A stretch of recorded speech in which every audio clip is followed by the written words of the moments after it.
Capítulo 12 do outro lado da parede. Quando se vive numa fila de casas, é interessante pensar-se no que está sendo feito e dito do outro lado da parede das divisões que habitamos. Sara gostava de se entreter, imaginando o que estaria escondido na parede que dividia a escola da casa do cavalheiro indiano. Sabia que a sala de aulas ficava ao lado do escritório do cavalheiro indiano e esperava que a parede fosse grossa o suficiente para que o barulho que as alunas às vezes faziam depois das lições não o incomodasse. Certa vez disse para Ermengarde: "Tenho uma grande simpatia por ele. Não gostaria nada que o barulho o perturbasse. Eu o adotei como meu amigo. É possível fazer isso com pessoas com as quais nunca falamos. Observamos, pensamos nelas, alegramos por elas e compadecemos-nos delas, e às tantas tornamo-nos quase parentes. Fico bastante ansiosa quando às vezes quando vejo o médico ir visitá-lo 2 vezes por dia. Eu tenho poucos parentes e fico muito contente por isso", disse Ermengarde com um ar pensativo. "Não gosto daqueles que tenho. As minhas 2 tias estão sempre dizendo: Oh, meu Deus, Ermengarde, você está muito gorda. Não devia comer doces." E o meu tio passa o tempo perguntando coisas como: quando é que Eduardo III subiu ao trono? E quem é que morreu com uma indigestão de lampreias? Sara riu. As pessoas com as quais nunca falamos não nos podem fazer perguntas assim. E tenho a certeza de que o cavalheiro indiano não o faria. Mesmo que fosse um militar muito chegado, eu gosto muito dele. Simpatizara com a família grande, porque todos tinham um ar feliz. Mas simpatizara com o cavalheiro indiano porque ele parecia infeliz. Era evidente que ele não recuperara ainda por completo da grave doença que o acometera.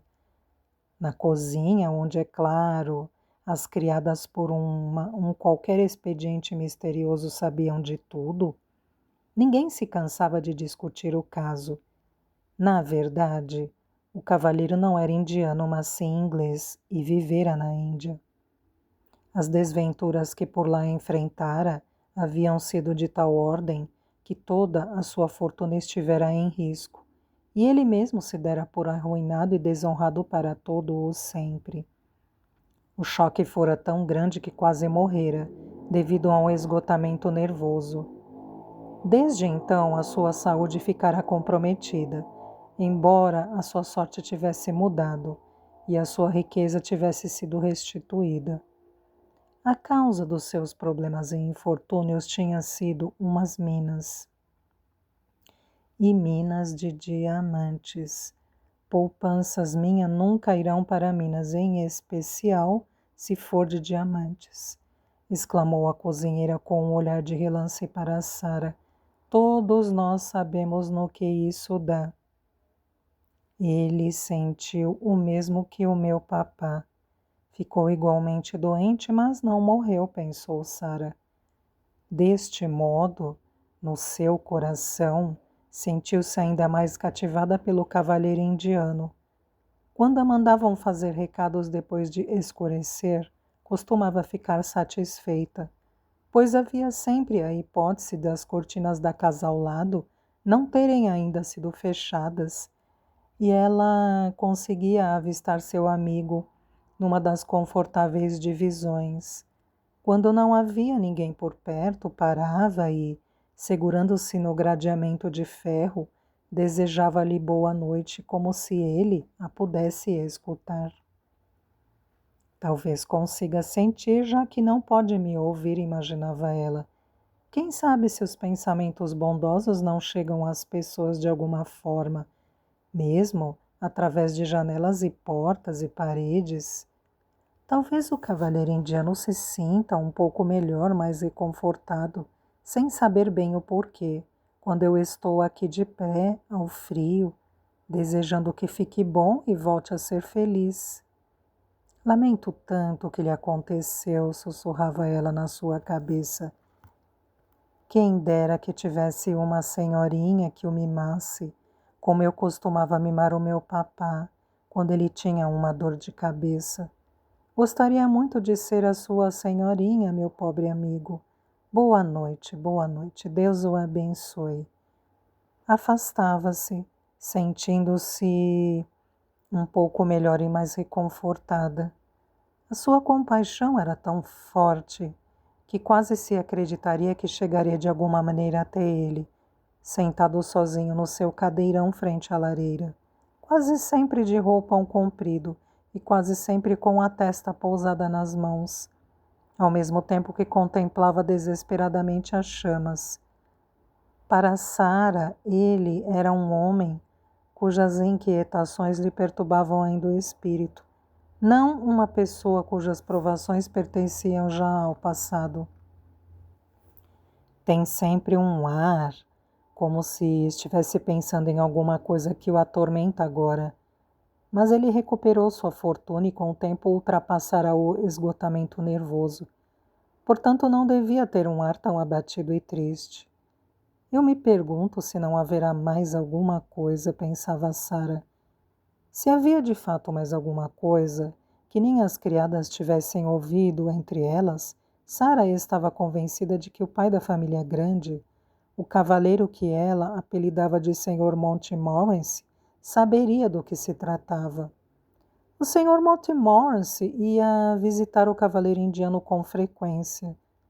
E a Sra. Montmorency, as crianças também, embora menos vezes. O cavaleiro indiano parecia apreciar, em particular, as duas meninas mais velhas, Janet e Nora, que haviam ficado tão alarmadas quando o seu irmão Donald dera a sua moeda de meio shilling a Sara. O cavaleiro indiano tinha de fato um afeto especial, por criança em especial por meninas. Janet e Nora gostavam tanto dele como ele delas, e ansiavam com grande prazer pelas tardes em que lhes era permitido atravessar a praça e fazerem-lhe visitas durante as quais se comportavam muito bem.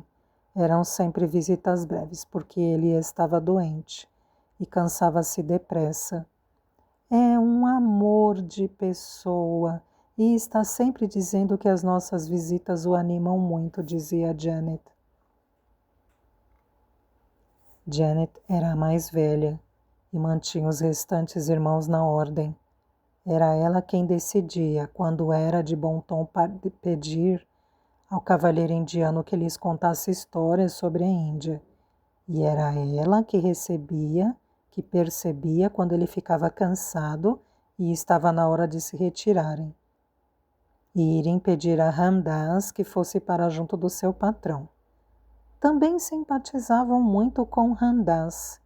Ele poderia contar-lhes inúmeras histórias, se soubesse falar outra língua para além do hindustani.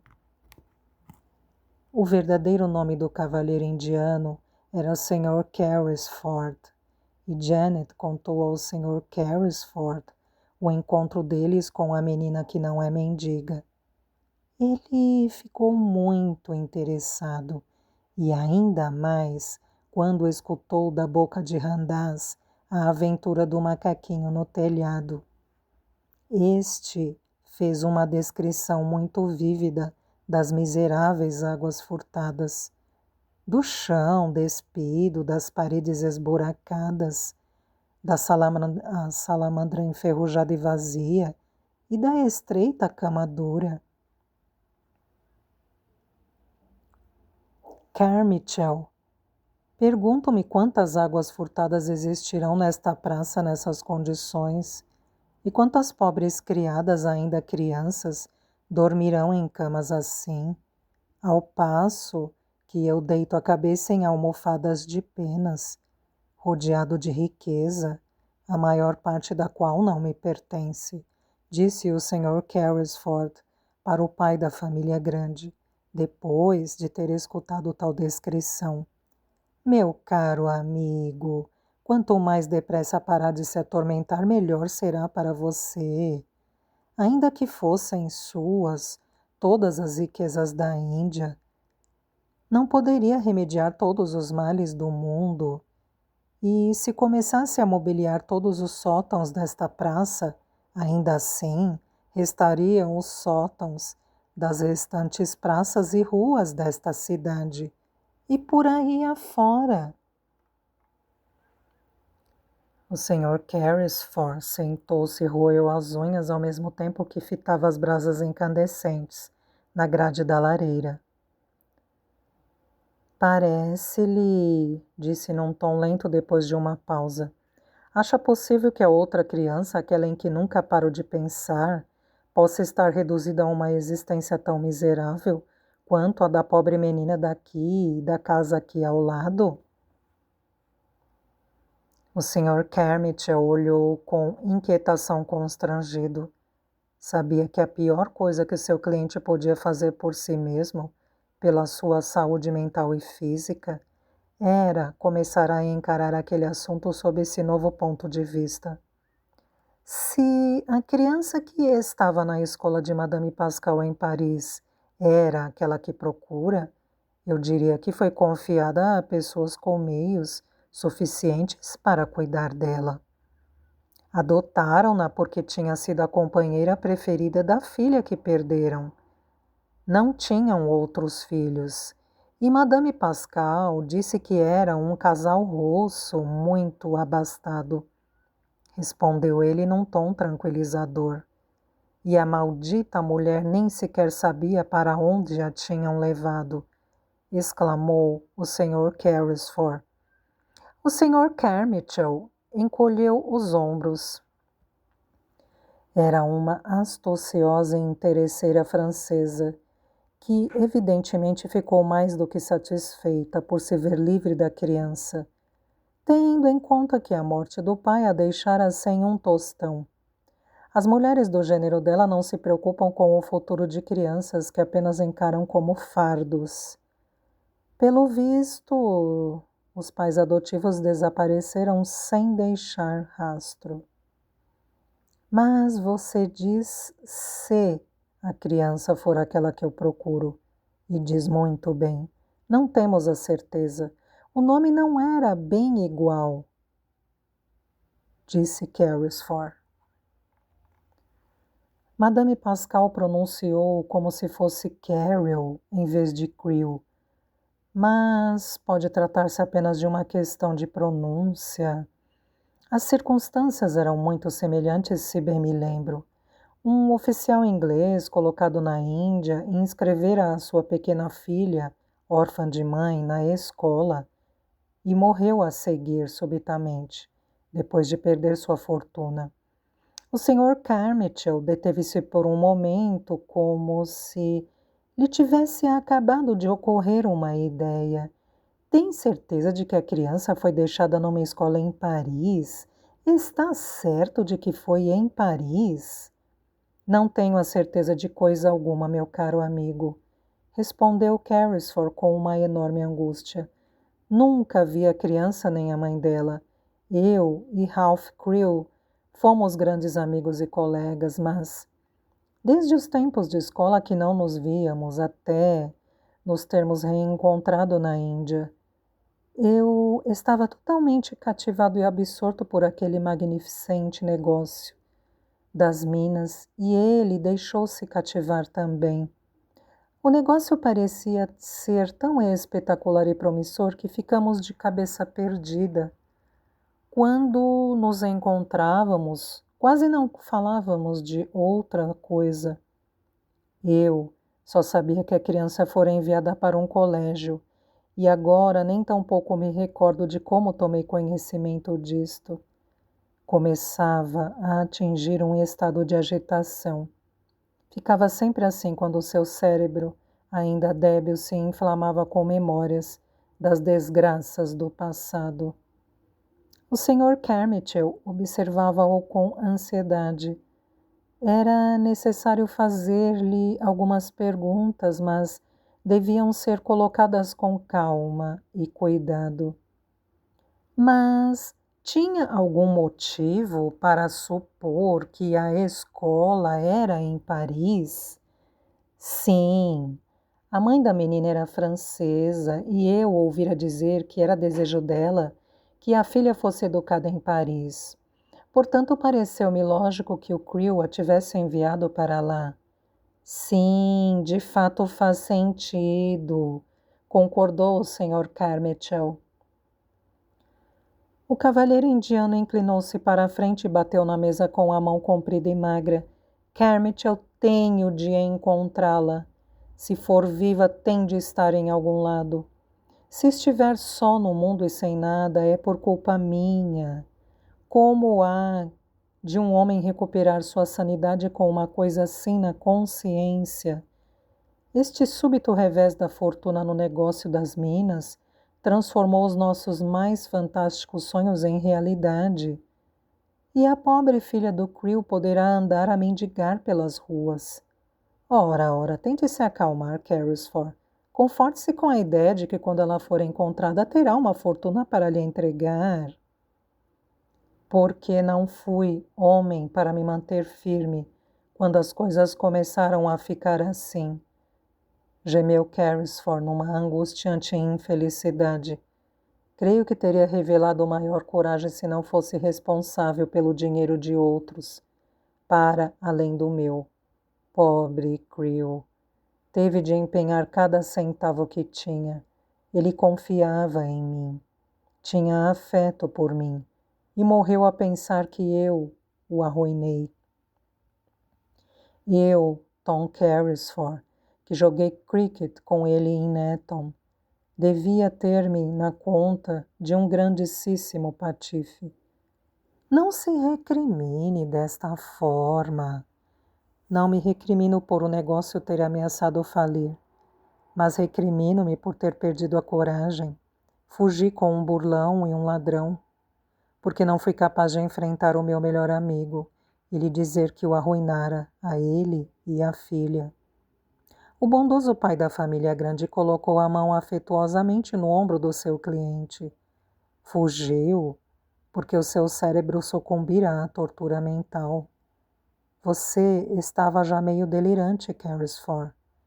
Caso contrário, teria ficado e enfrentado com coragem a adversidade. Lembre-se que 2 dias depois de ter partido, estava num hospital, amarrado à cama, desvairado quase em coma. Não se esqueça disso. Carrisford pendeu a cabeça segurando a testa com as mãos. Sim, é certo. O medo e o horror levaram-me à loucura. Há semanas que eu não dormia. Na noite em que saí de casa, a cambalear, senti-me cercado por monstros que me apontavam e gritavam e acusavam. Ora, aí está! Como é que um homem à beira de um colapso nervoso podia raciocinar com sensatez? Disse o Sr. Carmichael. Carrisford abanou sua cabeça pendida. E quando recuperei os sentidos, o meu pobre amigo estava morto e enterrado. E eu parecia não me recordar de nada. Durante meses não me lembrei da criança. Mesmo quando a memória da existência dela me veio à cabeça, era ainda assim indistinta. Parou por um momento e massageou a testa. Mesmo hoje em dia me parece vaga. Seguramente que em algum momento Creel teria comentado comigo qual a escola para onde a enviara. Talvez nunca lhe tenha falado do colégio em concreto. Pelo que sei, também nunca lhe terá dito o nome da menina. Ele costumava tratá-la por um nome carinhoso que inventara para ela. Chamava-lhe a sua senhorinha. Mas aquelas malditas minas ocupavam todos os nossos pensamentos. Nós não falávamos mais de nada. Se ele me falou da escola, esqueci-me. E agora, nunca mais voltarei a lembrar. Tenha calma, Carrisford, ainda vamos encontrá-la. Continuaremos à procura do simpático casal russo de Madame Pascal. Ela parecia ter uma vaga ideia de que eles residiam em Moscou. Nós seguiremos esta pista. Vou me deslocar até Moscou, disse Carmichael num tom animador. Se fosse capaz de viajar, iria contigo, mas só tenho forças para estar aqui sentado envolto em peles, a contemplar o fogo.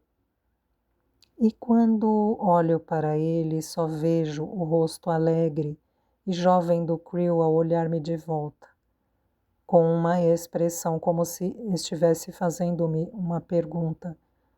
Às vezes à noite sonho com ele e o vejo sempre à minha frente, a colocar a mesma pergunta. Consegue imaginar o que ele me diz, Carmichael? O Sr. Carmichael respondeu em voz baixa, não. Pergunta sempre, Tom, meu caro Tom, onde está minha senhorinha? Agarrou a mão de Carmichael e apertou com urgência. Tenho de ser capaz de responder. Ajude-me a encontrá-la, ajude-me. Do outro lado da parede, Sarah estava sentada no seu quarto, conversando com Melquisedeque, que saíra da toca em busca do jantar. Hoje foi difícil ser uma princesa, Melquisedeque. Foi mais difícil do que de costume. À medida que o tempo passa e as ruas vão ficando mais enlameadas, vai se tornando mais árduo. Quando cruzei com a Lavínia no vestíbulo e ela riu do meu vestido enlameado, de repente me veio uma resposta para lhe dar e essa resposta ficou na ponta da língua. Mas uma princesa não pode responder na mesma moeda. Tem que controlar-se. Foi o que eu fiz. Hoje fez uma tarde fria, Melquisedeque. E esta noite está muito fria. De repente, deitou a cabeça nos braços, como costumava fazer quando estava sozinha. Oh, papá, parece que já foi há tanto tempo que fui assim a sua senhorinha, murmurou Sarah. E foi isto que aconteceu naquele dia, de ambos os lados da parede.